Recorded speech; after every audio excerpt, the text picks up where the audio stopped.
Greetings and salutations, everyone. I am, as always, Darth Devious, bringing you a very special review, as this is something that I've wanted in my collection for a very, very long time. And a huge thanks has to go out to my friend Trick Treat for giving me this. And yes, he gave it to me. This was a gift. There is a story behind how he got it originally, and it was actually in disrepair. I have spent the last couple days repairing it and putting it back together and getting it to the condition it's in right now. We'll go over the things I did, because I made a few small modifications to it from the original. But if you don't know what this is the McFarlane Movie Maniacs Series 4 Jaws diorama. This is a very, very difficult piece to get a hold of, and is very expensive on the secondary market, and is something that I passed up on when it was first released like an idiot, and have been trying to get a hold of for years. So I finally have it in my possession, and it is a phenomenal piece that was put out back then.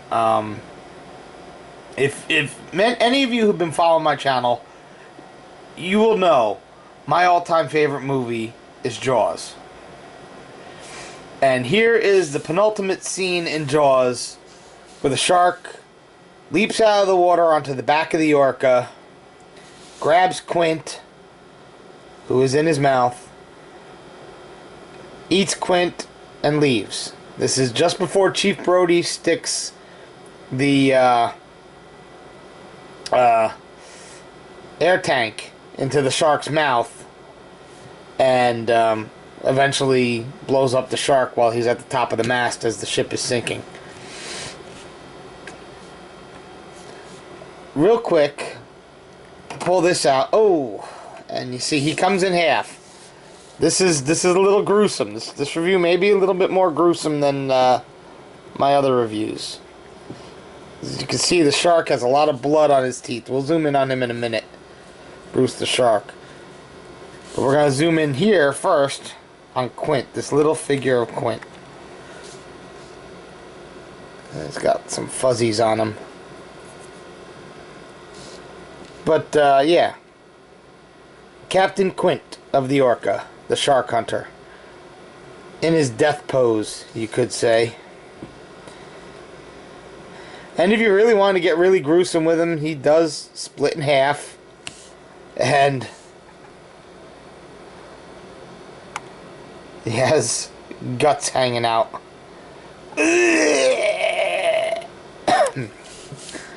The shark kills him.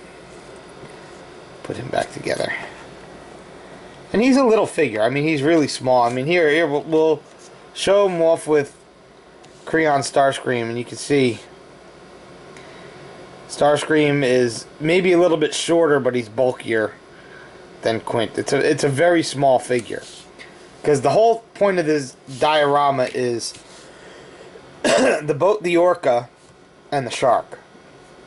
Also known as Bruce the Shark. For those of you who don't know, the shark in Jaws was actually... the mechanical shark was named Bruce, which I think Spielberg said was a former lawyer of his. That's why he named the shark Bruce. But you can carefully slide Quint into the shark's mouth. It's, with all the lines here, it's not the easiest thing to do, and I'm trying to be careful because I just repaired all the lines that I had. But you can slide him into the mouth of the shark, and he will eat Quint. Come on, get in there. Yeah. Then you can take the blade of Quint's knife, his machete, and just stick it into the shark's nostril. And as you can see there, there's Quint in the shark's mouth.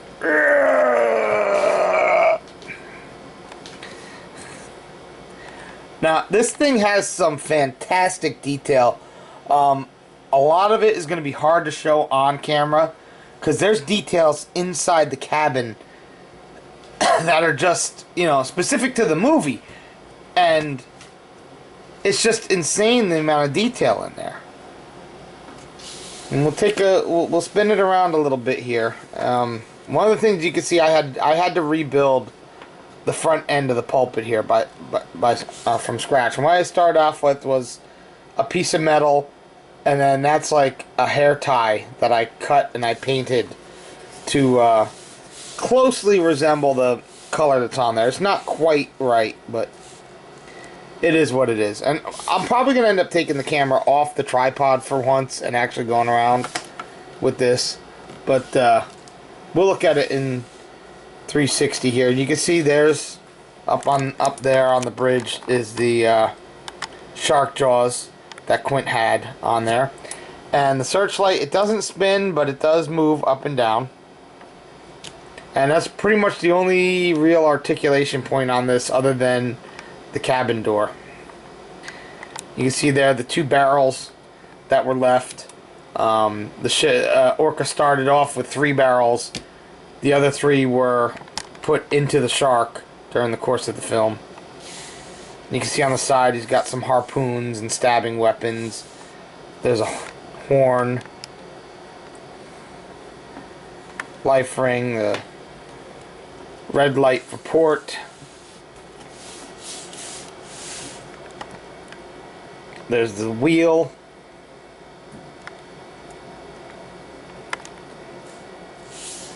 We'll come around here and you can see the back of the shark there. You can see at the bottom of the mast there's the ship's bell. Now the one thing I will point out that is missing, and it probably should be on here. By this point in the film, they had jury-rigged the mast, and one of these should have been bent downward from trying to pull up Hooper's cage, but that's not there. I see one of these is broken off. That's how it came to me. I just don't have it. I'm not worried about it. And I see there's 3 fishing rods there. I'll come down a little bit. We'll zoom in. You can see the cabin door does open and close.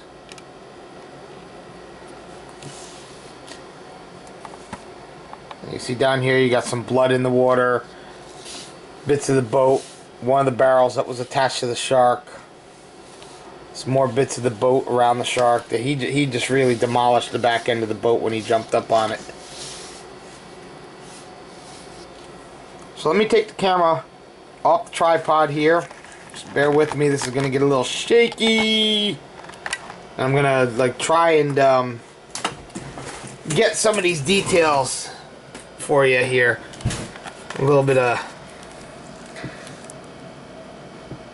You can see there's the controls for the boat. There's the throttle. Now this is, well, the signal light should be different on this side. One light should be green, one light should be red. That's just normal maritime laws, but I guess they didn't catch that detail. You can see there's the treads that they would walk on as they would go from one end of the boat to the other.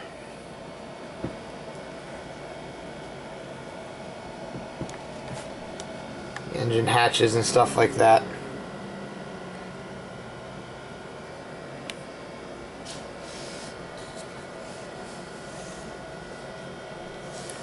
And I love this. This is the broken window.